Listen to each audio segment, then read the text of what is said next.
Collegium பரிந்துரைத்த பெயர்களை நிறுத்தி வைக்க கூடாது என்று கொலீஜியம் தெரிவித்திருக்கிறது. தாங்கள் பரிந்துரைத்த ஜான் சத்யனை நீதிபதியாக நியமிக்க வேண்டும் என்றும் கூறப்பட்டிருக்கிறது. தாங்கள் பரிந்துரைத்த வழக்கறிஞர் ஜான் சத்யனை நீதிபதியாக நியமிக்க வேண்டும் என கொலீஜியம் தெரிவித்திருக்கிறது. ஜான் சத்யனை நீதிபதியாக்க உச்சநீதிமன்ற கொலீஜியம் பரிந்துரை செய்திருந்தது. கொலீஜியம் பரிந்துரைத்த பெயர்களை நிறுத்தி வைக்க கூடாது என கொலீஜியம் தெரிவித்திருக்கிறது.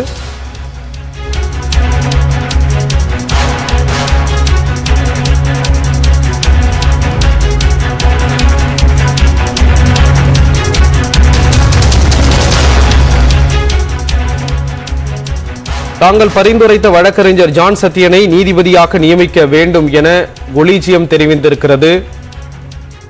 கொலீஜியம் பரிந்துரைத்த பெயர்களை நிறுத்தி வைக்க கூடாது என்றும் கொலீஜியம் கூறியிருக்கிறது.